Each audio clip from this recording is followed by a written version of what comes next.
I would wonder, how can so many people read the same book and still have different meanings come out of it?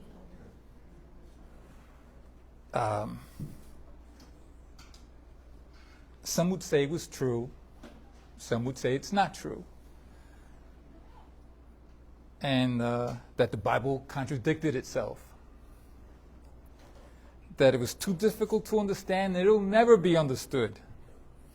And they would even mystify the Bible.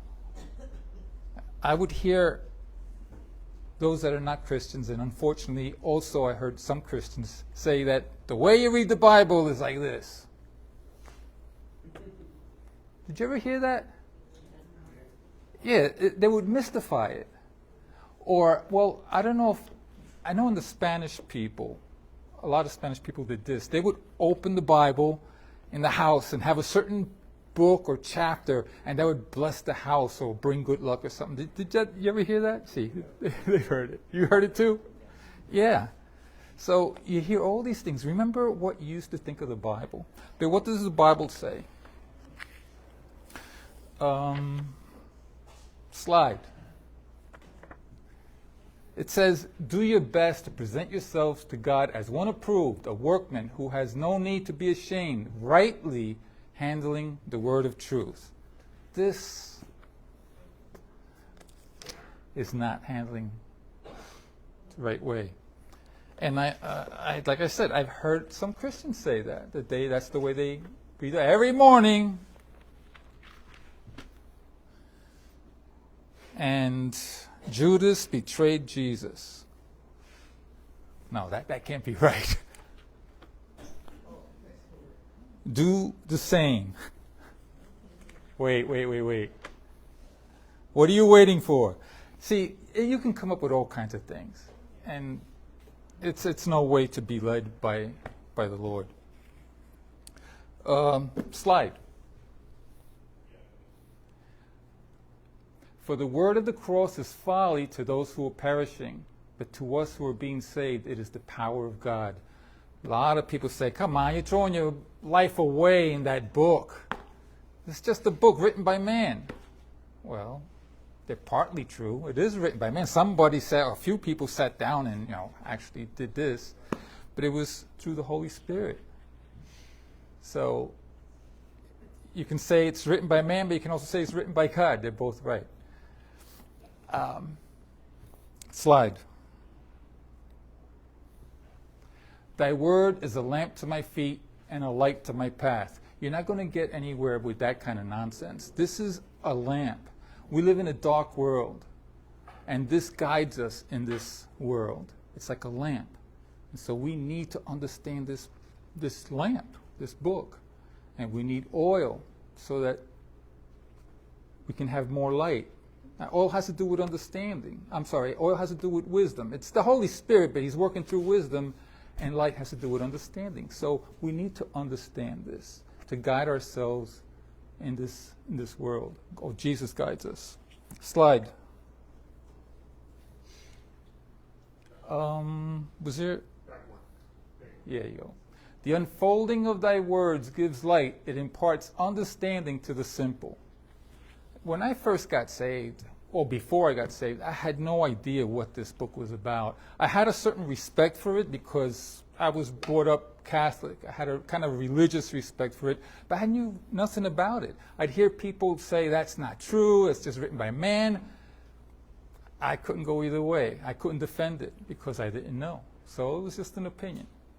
But once I got to understand the Bible, when I first understood something deep in the Bible, I was like, wow, I can't believe, why didn't I understand that before? Because I wasn't saved. I didn't have God's Spirit. I just was blind. I was in darkness. But we need this, especially in these dark times. It's getting darker and darker. We need to understand this book. It guides us. Now, like I said, there are people who say, oh, it contradicts itself. It's not true. They're always attacking it. Now, I want to give you an example. Look at 1 Samuel. Oh, slide. 1 Samuel 31, 1 through 4. Now the Philistines fought against Israel, and the men of Israel fled before the Philistines and fell slain on Mount Gilboa. And the Philistines overtook Saul and his sons. And the Philistines slew Jonathan and Abinadab and Malchishua, the sons of Saul. The battle pressed hard upon Saul, and the archers found him, and he was badly wounded by the archers. Then Saul said to his armor-bearer, "Draw your sword and thrust me through with it, lest these uncircumcised come and thrust me through and make sport of me." But his armor-bearer would not, for he feared greatly. Therefore Saul took his own sword and fell upon it. So according to this, Saul killed himself. He committed suicide. Okay? Now, slide. Now, 2 Samuel chapter 1, 5 through 10. David, there's this young man, and he comes up to David and tells him, "Hey, Saul is dead, and so is his sons." So then David says to the young man, I'll pick it up here in verse 5. David says to the young man who told him, "How do you know that Saul and his son Jonathan are dead?" And the young man who told him said, "By chance I happened to be on Mount Gilboa, and there was Saul leaning upon his spear. And lo, the chariots and the horsemen were close upon him. And when he looked behind him, he saw me and called to me. And I answered, 'Here I am.' And he said to me, 'Who are you?' I answered him, 'I am an Amalekite.' And he said to me, 'Stand beside me and slay me, for anguish has seized me, and yet my life still lingers.' So I stood beside him and slew him, because I was sure that he could not live after he had fallen. And I took the crown which was on his head and the armlet which was on his arm, and I have brought them here to my Lord." Is there a problem here? Yeah. What's the problem? Yeah. He said that he saw him, but then Saul said he fell on his own spear. Yeah. It's a contradiction. So, you had something to say? He's also the Lord's anointed. He's what? Saul was the Lord's anointed. Yes, that's right. That's very important. So, one says he killed himself. This one says this young man killed him. Or the man says, the young man says he killed him. So how do we come to understand this then? Are they right? Is this a contradiction? You know that the Bible can't contradict itself. If you find a contradiction, there's a big problem. So how do you answer this? Anybody got any ideas? Yeah? I'd say both are true. Saul did take a sword to himself, but it didn't put him to death. It put him in anguish because he was dying. So he was unsuccessful in his suicide, and the other guy kind of finished him off? Yes, he finished him off. Well, it's not what it says. It says he took his own life. Well, what actually happened is that the young man lied. He didn't do it. See, in the first one, who's speaking in the first one? In 1 Samuel? The author. The author is saying what happened. Here, the author's speaking, but he's speaking, telling what the young man said. So the young man was lying. He thought he'd be in good with David, you know. But it turned out that it didn't turn out that way. Dave ended up killing him. He said, "How dare," like what you said, he was the anointed. "How dare you do that? How can you kill him?"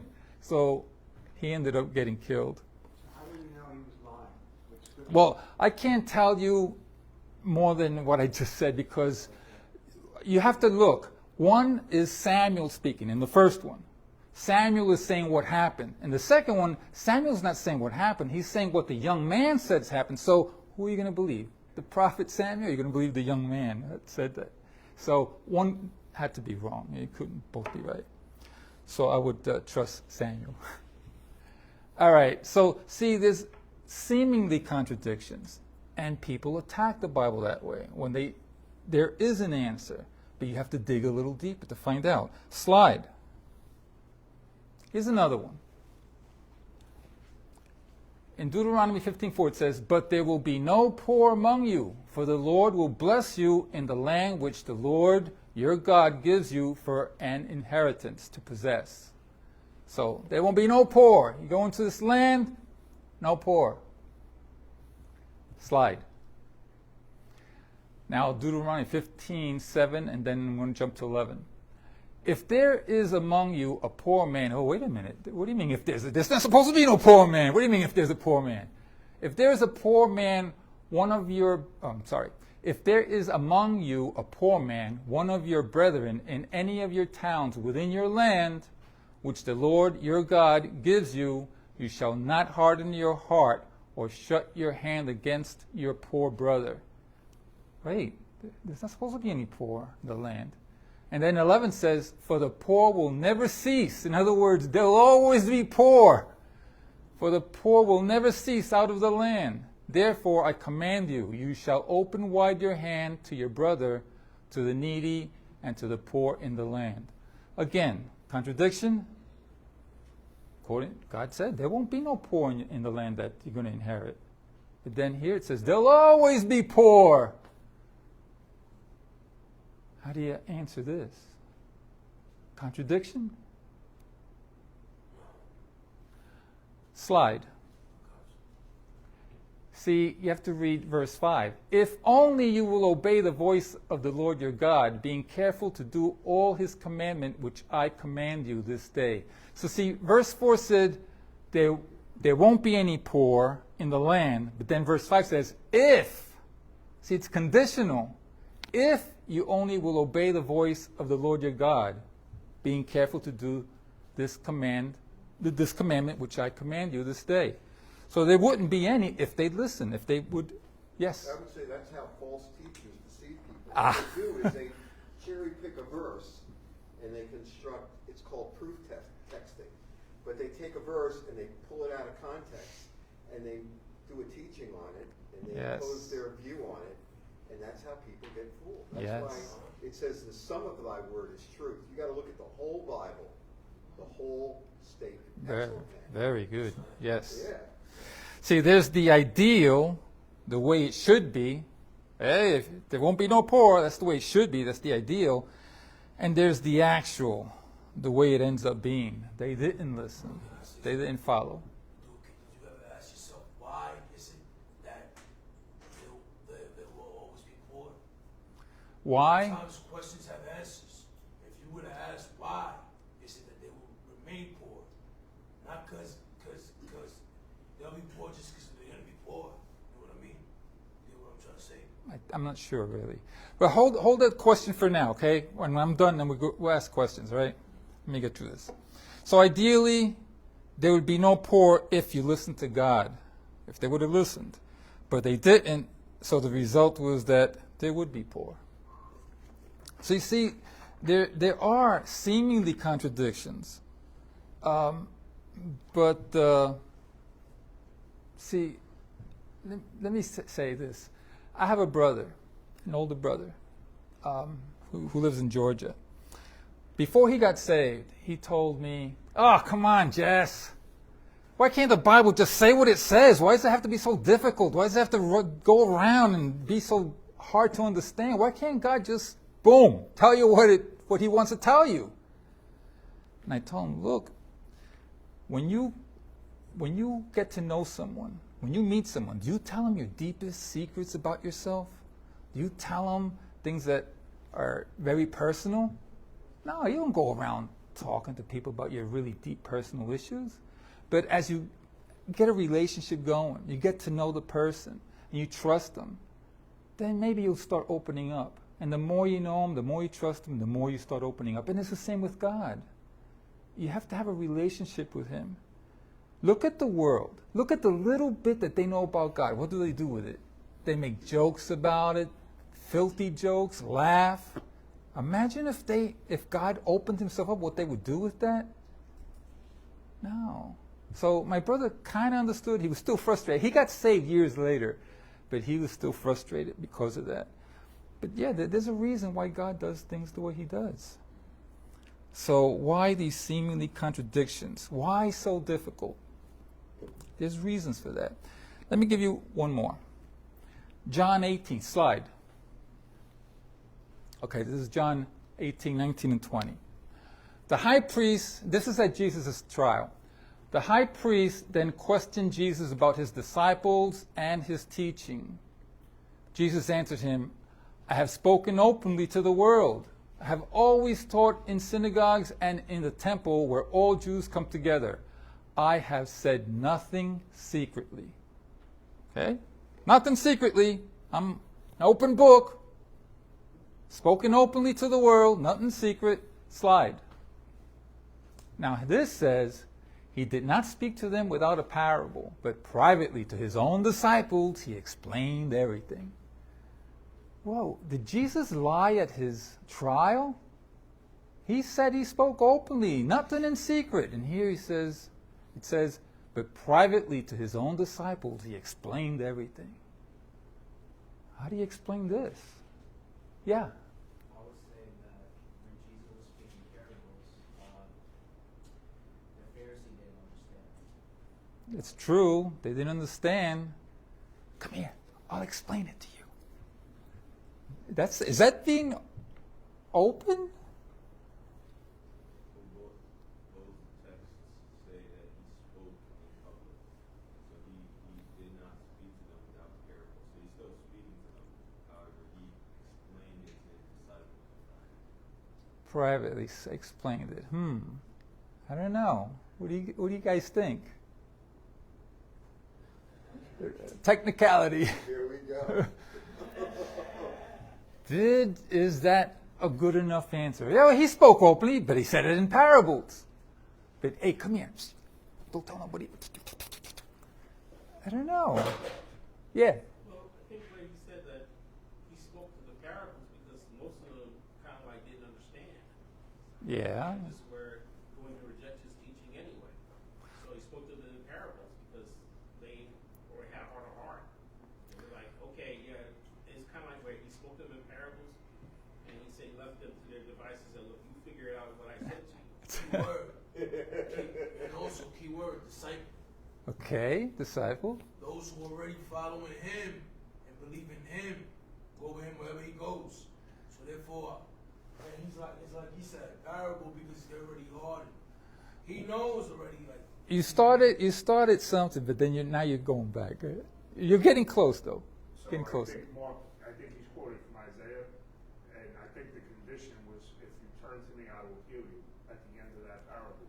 So basically, he spoke privately, he spoke openly, but some people kept moving on or passing on. But the condition in Isaiah was, if you turn to me, I will heal you, and there was more to it if they received it correctly. Well, you're getting really close. I mean, that's maybe even. All right, I'll tell you what. Slide. And when he was alone, those who were about him with the 12 asked him concerning the parable. See, they asked. The other ones just walked away.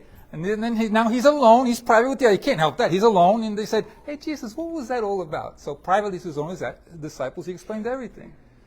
So you're kind of there. So they asked. That's the answer. They asked. The other ones didn't even ask. They just said, oh, man, forget this. It's too hard for me.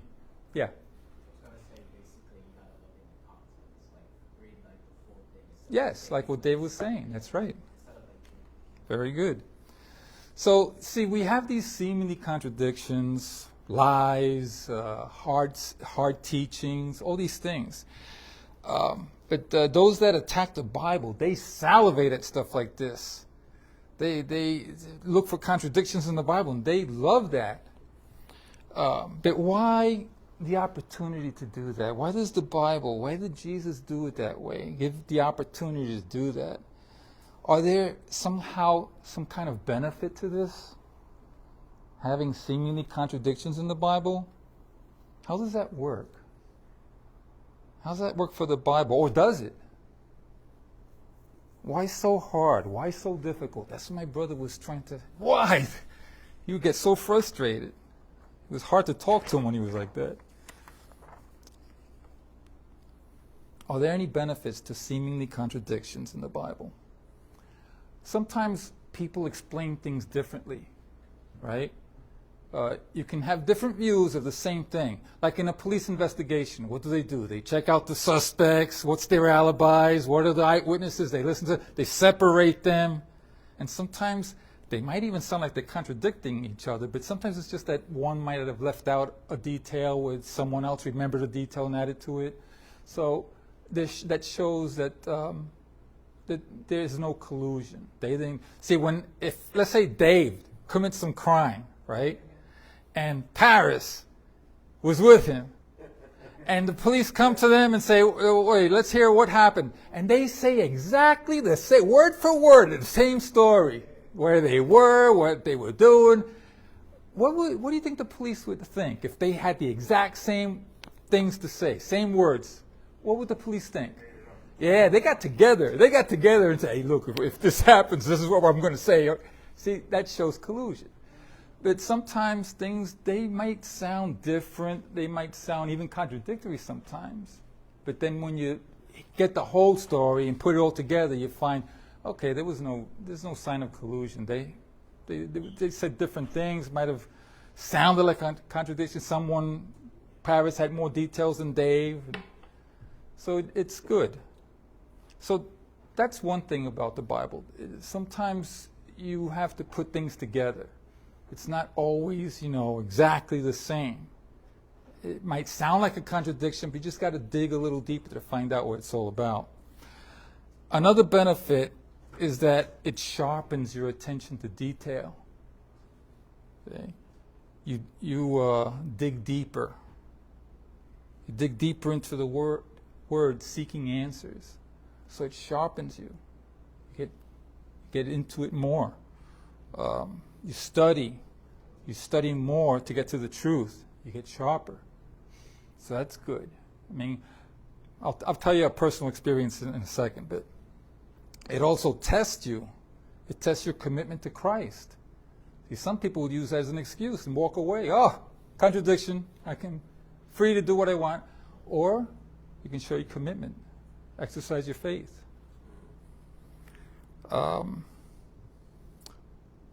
But like I said, on the other hand, if you're looking for a way out, you can use it as an excuse.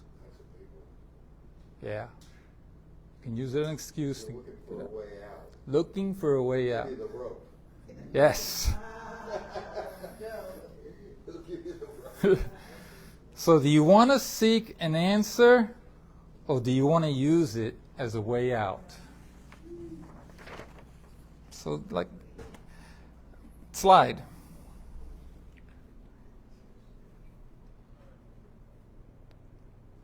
It's Mark 4:12.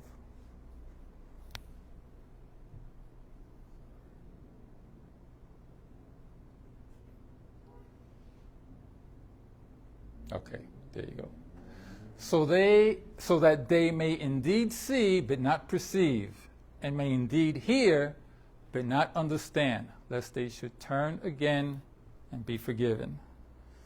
See, there are those who, they're just hard-hearted.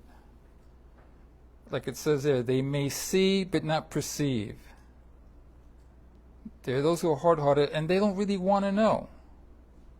So any small obstruction will be a way out. They're not really trying. They see, won't perceive. They don't really try. So they're looking at it, but they're not getting it. So they walk away and they don't get forgiven. And I know a lot of you must have experienced that when you're witnessing. People, they just don't want to really hear it. They'll come up with lame excuses. They'll try to attack you.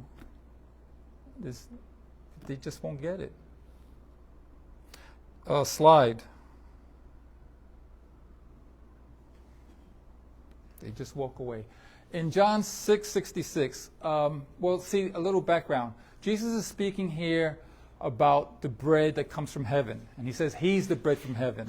And that if you eat that bread, you'll have eternal life. And he says that the flesh is the bread, his flesh. So you have to eat his flesh. So people, oh, what?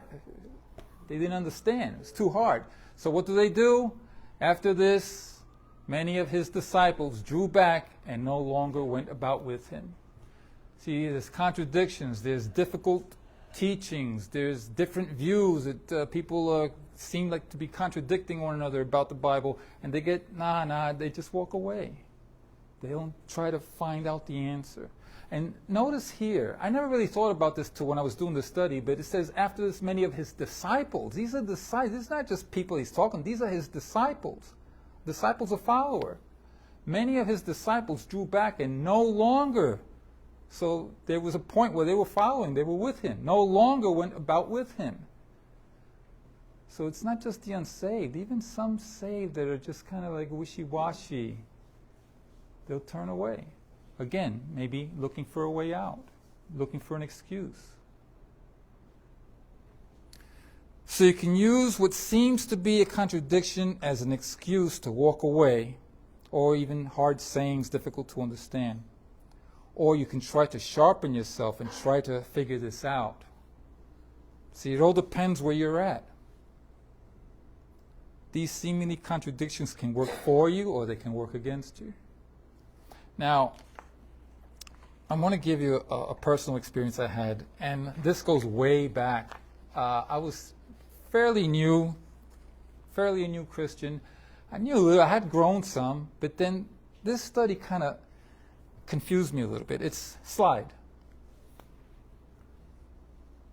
I had a hard time accepting this. Jesus left the temple and was going away when his disciples came to point out to him the buildings of the temple. Hey, Jesus, check out this temple, how beautiful it is.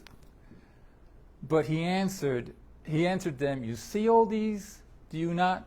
Truly I say to you, there will not be left here one stone upon another that will not be thrown down. Now, at first, I had no problem. But then when I really started thinking about it, I said, wait a minute. Back then, they didn't have bombs. I mean, not one stone upon another. They didn't have bombs. Even a bomb might not do that. There might still be a couple stuck together. But they didn't have bombs back then. See, in 70 AD, the Romans destroyed the temple. And it says that, so this came true. It was destroyed. But it says here that there wouldn't be not even one stone upon another. But what did they have back then? They had arrows, they had spears, they had that thing, that catapult thing. That ain't going to do that, to destroy this temple to the point where there wouldn't even be one stone upon another.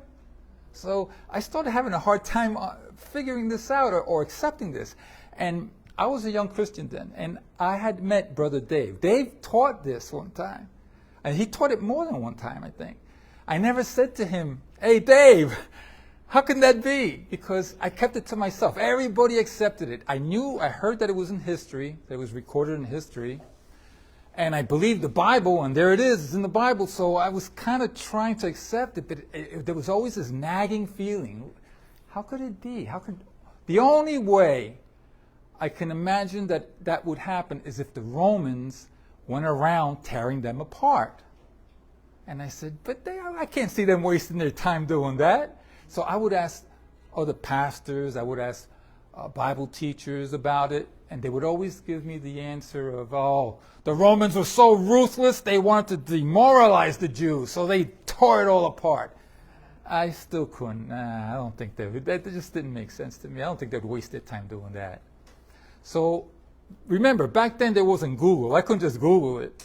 So what kept me going was my faith. I had to accept it, but there was always this nagging feeling. Then one day, I was reading a book about the temple. I wanted to learn more about the temple, and I was reading this book, and I found the answer. Actually, I stumbled upon the answer, because I wasn't looking for the answer. I just happened to be reading the book on the temple, and they mentioned this. I says, wow. And when I read it, I could see clearly, yes, now I can see how that can happen. And what a relief that was. I didn't have that nagging feeling, and I saw it clearly, yes. What happened, in case you don't know, the temple was beautiful. That's why the disciples said, oh, Jesus, check this out. Look how beautiful that building. And it was a beautiful building, and in the building there was a lot of precious things. It was gold and silver, furnitures and stuff. Also, I read in the book that there were walls that were lined with gold inside. Inside there were walls that were lined with gold. So when the Romans attacked the Jews and destroyed the temple, there was a point where the temple caught fire. And the fire was so strong, it was so strong that some of that gold was starting to melt on the wall and started seeping in between the cracks of the stones. I said, yes! What they were doing later on was, they were tearing them apart looking for gold. They were trying to get the gold out. And I said, now I can see it. You can see how clearly you can say, yes, there wouldn't be one stone upon another. Jesus was right. They were seeking the gold. They were tearing them apart. So again, you got to dig in. You got to dig in there. Now, like I said, I really stumbled upon it, but there was always that nagging feeling. But what a relief. And we've seen all the stones torn apart too on the floor when we went to Israel. Wow. Pictures of all the stones. That is so There's cool. still left there. Wow. That's really something. It's still laying in the same place where they threw them. Did you check the gold? See if any gold was there. All right. So, so you do have to dig deeper. And when you do, it sharpens you up. It was a big relief for me. But there are seemingly contradictions and hard sayings that are hard to understand, different views, people contradicting each other on what this means. And if you're really looking for an excuse to get out, there you go. God will give it to you. He'll let you, if that's what you want, He'll give it to you. He'll give you what you want. There are some Christians that have to have miracles. You have to have miracles to believe. Well, then, if that's what you want, there's Benny Hinn. God will give it to you. There's Benny Hinn if you want him. Or the sweet, soft Christian, everything's good. Well, there, you got Joel Osteen right there for you, if that's what you want. So God will let you have what you want if that's what you want.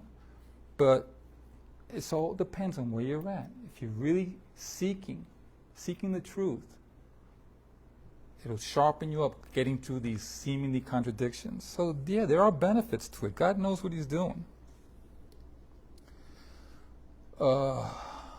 So there could be benefits to these seemingly contradictions or hard things to understand. It can sharpen your attention to detail. You dig deeper. It can show your commitment. It gives you the opportunity to exercise your faith. Or it can work against you where you can use it as an excuse to walk away. If you really want a way out, God will let you have it. But what does God desire? Slide. It is the glory of God to conceal things, but the glory of kings is to search things out. See, that's what God wants. He wants you to search His Word. He wants you to search it out. If you're a dad or if you're a parent, you get pleasure out of your child wanting to know more about you. You have that relationship, that closeness, and you see his desire. It's like God. He wants us to search things out. He wants us to come to know Him, seek Him out. Now, slide. This is something that might have happened to you when you witness. Who by a word make a man out to be an offender, and lay a snare for him who reproves in the gate, and with an empty plea turn aside him who is in the right. Yeah, it's like sometimes when you're witnessing, and you got the person cornered. I mean, you've got him where he knows he has to get saved. He knows it's the right thing to do, but he's fighting it. There's this battle going on in his head. Should I? Shouldn't I? I know it's the right thing, but. There's nothing after the but. And they're going through this battle. So sometimes they'll look for you to attack you. The smallest thing that maybe that'll be his way out, attack you. Who by a word, in other words, the smallest thing, just one word, anything, make a man out to be an offender. You're the one that's in the wrong. He knows, he's cornered. He knows so he tries to attack you somehow. and he lay a snare for him who reproves in the gate, person witnessing, and with an empty plea, turn aside him who's in the right. With an empty plea, they'll look for something wrong. Now, this is an example. This is what happened to me one time. I was witnessing to this guy, and it was to the point where he knew he had to get saved. You've been there. You've been when you're witnessing, they know. You know that they have to get saved. And you know they're going through this battle in their head. And we try to get them through it. And he was like looking for a way out, but he couldn't. Then, see, I had my Bible, and I wanted to show him something else. And this card fell out. Now, this was a card, I needed one time to write something, and so I found this card, and I used to write on it different verses for what I might need them for witnessing or to show people. But on the other side of the card, it said, Shadows Disco. And so when the card came out of the Bible, it flipped around and landed, and it said, Shadows Disco. And he saw that, he goes, ah! Oh, Jess. Oh. And he left. That was his word. That was the small thing. So who by a word make a man out to be an offender? I was the offender now. And lay a snare for him who reproves in the gate. I'm reproving him, I'm witnessing to him, and with an empty plea, he knew that was not nothing, but it was his way out. With an empty plea, turn aside him who was in the right. So, I don't know, did that happen to anybody? They find something, even though it's not justified, but it's their escape. It's their excuse. So that was it. That was by a word. Now, the last thing.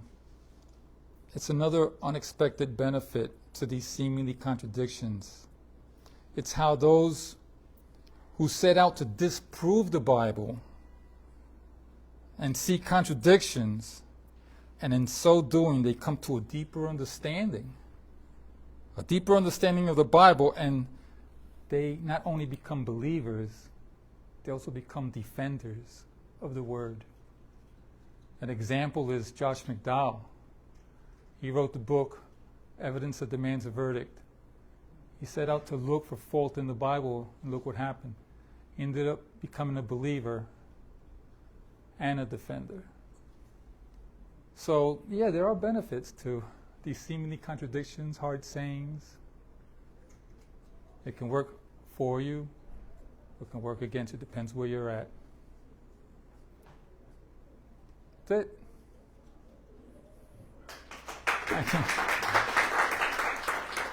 Now, if there's any questions or comments? Yes.